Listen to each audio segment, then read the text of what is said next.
स्वागत करता हूं दोस्तों आपके अपने YouTube चैनल पे जिसका नाम है क्रीपी टेल्स। और आज की कहानी का नाम है ब्लडिंग।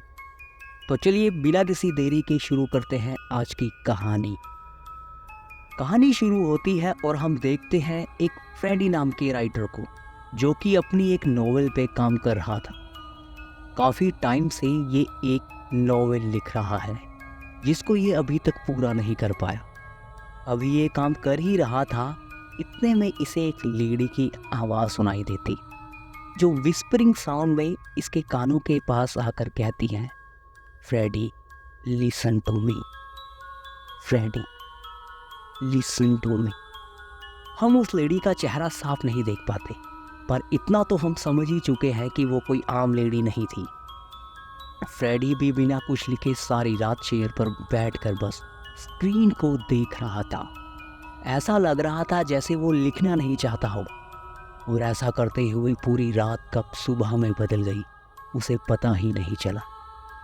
नेक्स्ट मॉर्निंग वो देखता है कि उसकी रूम की हालत काफ़ी बुरी है, जैसे किसी ने रात भर यहाँ तोड़ फोड़ करी हो, पर उसे कुछ पता ही नहीं चला जबकि वो पूरी रात जाग रहा था। उसकी प्यारी सी कैट उसके पास लेटी हुई थी, मानो वो भी जैसे मर गई हो, बट लकीली वो जिंदा थी, वो बस सो रही थी। घर से निकलकर फ्रेडी टाउन में कुछ शॉपिंग करने जाता है, जहां उसका दोस्त हैंक शॉप में उसको देखकर कहता है, तुम इतने दिन से कहाँ थे और आजकल मेरा कॉल भी पिक नहीं करते। फ्रेडी उसे ऐसे देख रहा था मानो वो उसे पहली बार मिला। हैंक को लगता है कि उसकी दिमागी हालत कुछ ठीक नहीं है। मलिशा जो कि फ्रेडी की वाइफ थी, उसकी डेथ के बाद फ्रेडी लगातार खोया खोया सा रहता है। हैंक उसे कुछ पैसे देते हुए कहता है कि अपना ख्याल रखना। ऐसा लग रहा था जैसे फ्रेडी सब कुछ भूल गया है। वापिस आते वक्त उसे कार में फिर से उस लेडी की आवाज़ सुनाई देती है जो बार बार बोल रही थी, Freddy you can do, just listen to me. अब इन आवाज़ों को सुनकर फ्रेडी का दिमाग खराब हो रहा था। वो कार से उतरकर पैदल घर की ओर जाने लगता है और रास्ते में चिल्ला चिल्ला कर कह रहा था, I can't do it, I can't do it, please forgive me, please forgive me. वो घर जाकर फिर से अपने राइटिंग टेबल पर बैठता है और लिखने की कोशिश करने लगता है, बट वो फिर से रुक जाता है। अब कहानी जाती है फ्लैशबैक में। 5 साल पहले फ्रेडी और उसकी वाइफ एक अवार्ड फंक्शन में होते हैं। फ्रेडी को वहाँ बेस्ट ऑथर के अवार्ड के लिए नॉमिनेशन किया जाता है। सभी उत्साह से भरे हुए थे कि इस बार तो फ्रेडी को ही अवार्ड मिलेगा। फ्रेडी के साथ उसकी वाइफ, 2 दोस्त, उसकी वाइफ और उसके बच्चे भी साथ थे। अब आता है अनाउंसमेंट का समय और बेस्ट ऑथर के अवार्ड दिया जाता है मिस्टर क्लार्क को। सब हक्के बक्के रह जाते हैं, ये क्या, ये कैसे? क्लार्क का तो किसी ने नाम भी नहीं सुना था। क्लार्क स्टेज में चढ़कर सभी को थैंक्स बोलता है और फ्रेडी का नाम लेकर कहता है, I am really inspired from his work, hard luck Freddy. Freddy सोचता है ये मुझे जानता है और मैं नहीं, ये कैसे हुआ? फंक्शन ख़त्म होने पर फ्रेडी क्लार्क को जाके मिलता है और उसे पर्सनली कंग्रेचुलेट करता है। दोनों हाथ मिलाते हैं और then apart from their way. Freddy की वाइफ उसे घर जाके पूछती है, क्या बात हुई तुम दोनों में? तो फ्रेडी कहता है, खास नहीं, बस कंग्रेचुलेशन किया और निकल गए। वाइफ बोली, बस और कुछ नहीं? मनीषा की टोन से लग रहा था मानो वो कुछ जानना चाहती हो, मगर उसे उसका जवाब नहीं मिल रहा। क्लार्क को अवार्ड मिलने से फ्रेडी बहुत दुखी था। वो जब देखता है कि क्लार्क की जिस स्टोरी को अवार्ड मिला है वो फ्रेडी की ही स्टोरी थी, जिस पर वो पिछले 3 सालों से काम कर रहा था। वो उसकी स्टोरी कैसे लिख सकता है? फ्रेडी को कुछ समझ नहीं आ रहा था। फिर शाम को वो मलिशा को देखता है। वो किसी से कॉल पे बात कर रही थी। मलिशा किसी को कॉल पे बता रही थी कि फ्रेडी की कहानी अभी पूरी नहीं हो पाई है और वो उदास है। फ्रेडी को मलिशा पे शक होने लगा था। उसे लगता है मलिशा ने ही उसकी कहानी को क्लार्क को दी है। वो मलिशा से इस बारे में पूछता है, बट मलिशा गुस्सा होकर कह देती है कि वो ऐसा कभी नहीं कर सकती। फ्रेडी हैंक के पास जाकर क्लार्क और मलिशा पर नज़र रखने के लिए हेल्प मांगता है और हैंक मान जाता है। फिर कुछ दिन बाद हैंक उसे बताता है कि मलिशा और क्लार्क का अफेयर चल रहा है और ये सुनकर फ्रेडी का शक यकीन में बदल जाता है। वो गुस्से से पागल हो गया था। फिर वो मलिशा से कन्फ्रंट करने के लिए बोलता है, बट मलिशा मान नहीं रही थी। बात इतनी बढ़ जाती है, फ्रेडी गुस्से में मलिशा के सिर पे बोतल दे मारता है, जिससे मलिशा की जान चली जाती है। वो उसकी लाश को बेसमेंट में ही दबा देता है। वो ये बात हैंक को भी बता देता है, जिससे वो थोड़ा सा डर जाता है। और यहाँ से सीन शिफ्ट होता है प्रेजेंट में, जहाँ हमें पता चल गया है कि वो आत्मा किसी और की नहीं, मलिशा की ही है, जो फ्रेडी को बार बार हॉन्ट कर रही है और नॉवेल को ख़त्म करने के लिए इंसिस्ट कर रही है। मीनवाइल क्लार्क की पॉपुलैरिटी बहुत बढ़ गई है। वो शहर के बाहर अपनी ज़िंदगी को एंजॉय कर रहा है। एक दिन वो हैंक की शॉप में जाता है, जहाँ वो देखता है कि उसकी स्टोरी के जर्नल्स उसके ड्रॉर में पड़े थे, जिससे उसे सारी बातें समझ आ जाती हैं कि क्लार्क को उसकी स्टोरी मलिशा ने नहीं, हैंक ने दी थी, जिसके बदले में क्लार्क ने उसे पैसे ऑफर किए थे ताकि वो अपनी शॉप को बढ़ा सके। ये सब जानकर वो मलिशा की आत्मा से अपनी गलती कन्फ्रंट करता है और उसके साथ एक डील करता है। वो उसकी मौत का बदला हैंक से लेगा, जिससे मलिशा की आत्मा को शांति मिल सके।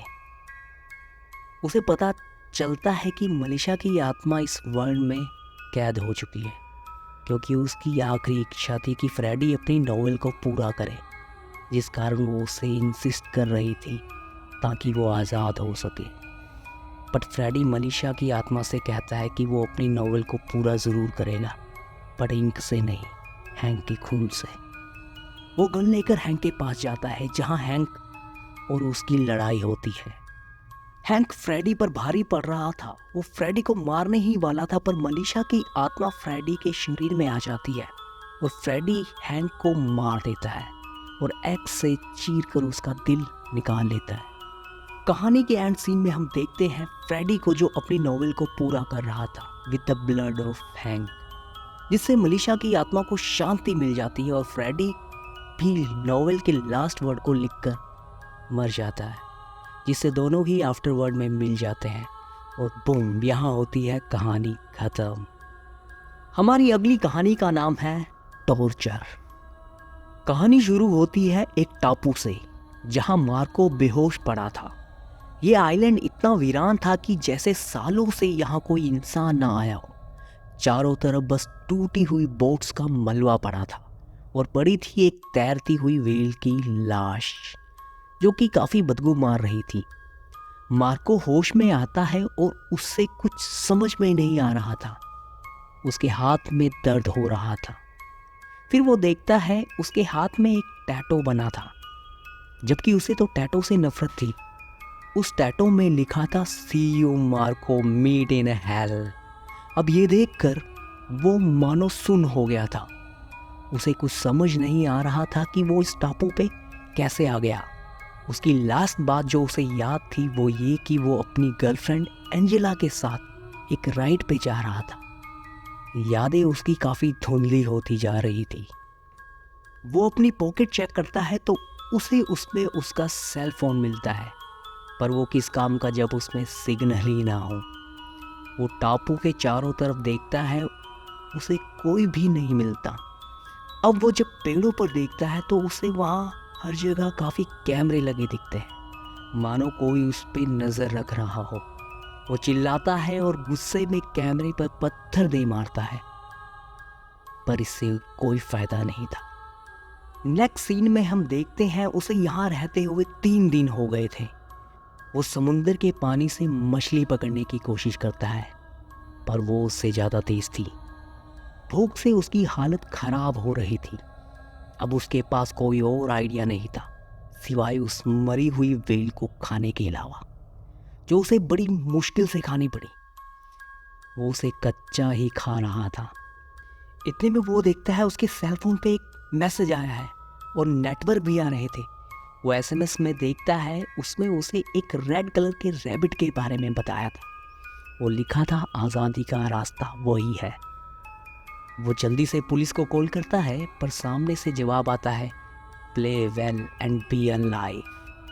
अब उसे समझ आ रहा था कि कोई उसे कैमरे से देख रहा है। यहाँ हम देखते हैं शहर में जहाँ मार्को को 2 मिलियन पीपल लाइव देख रहे थे, वो भी डार्क वेब पे। ये उनके लिए एक गेम थी जिसमें वो पैसा लगा रहे थे। मार्को को जंगल में जाने से डर लग रहा था। वो कैमरे की तरफ देखकर चिल्लाता है, मुझे यहाँ से निकालो, पर कोई फ़ायदा नहीं था। वहाँ उसकी आवाज़ सुनने वाला कोई था ही नहीं। अब मार्को उस रेड कलर के रैबिट की तलाश करने लगता है, जो उसे जंगल में दिखाई भी देता है। वो उसे पकड़ने के लिए पास पड़ी हुई लकड़ियों से एक ट्रैप बनाता है, बट रैबिट की जगह उस ट्रैप में हिरन फंस जाता है, जो कि था आज रात का उसका खाना। वो जंगल में रहकर तंग आ गया था। उसे आसमान में एक प्लेन दिखाई देता है जो कि काफ़ी नीचे उड़ रहा था। वो उस प्लेन के लिए SOS साइन बनाता है, पर उस प्लेन से 2 लाश गिरती है, जो कि थी उसकी गर्लफ्रेंड एंजेला और रॉबर्टो की।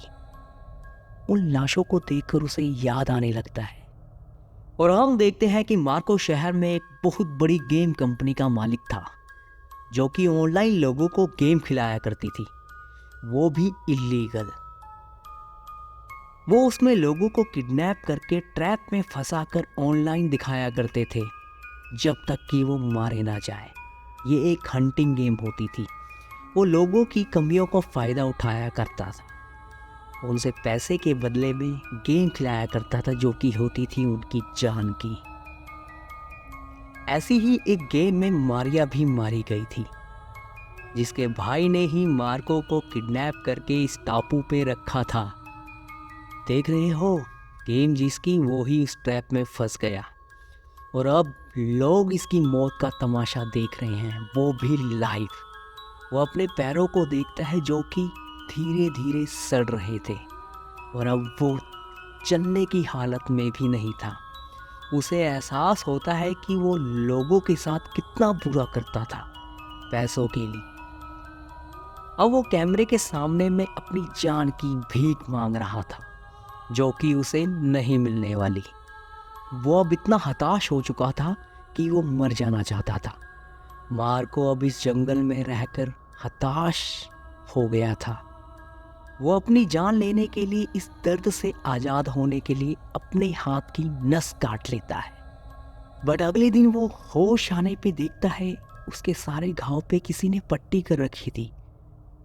वो अब भी जिंदा था, और ये गेम अब तब तक चलने वाली थी जब तक वो पूरी तरह हताश होकर अपनी मौत की भीख ना मांगे, और मौत उसे नहीं मिलने वाली। मूवी की लास्ट सीन में हम देखते हैं कि उसका एक हाथ नहीं है, जो कि अमूमन किसी डॉक्टर ने काट दिया था। अब उसे इस जंगल में रहना पड़ेगा बिना हाथ के, और इस टापू पर वो तब तक रहेगा जब तक वो मारा नहीं जाता। और यही होती है हमारी कहानी ख़त्म। मॉरल ऑफ द स्टोरी, तो जिसके साथ जैसा करता है उसके साथ वैसा ही। सो दोस्तों, अगर आपको मेरी ये कहानियाँ पसंद आती हैं तो प्लीज़ चैनल को सब्सक्राइब कीजिए और लाइक कीजिए, ताकि मुझे मिलती रहे मोटिवेशन और आपको मिलती रही चैनल की नोटिफिकेशन। तब तक के लिए बाय बाय।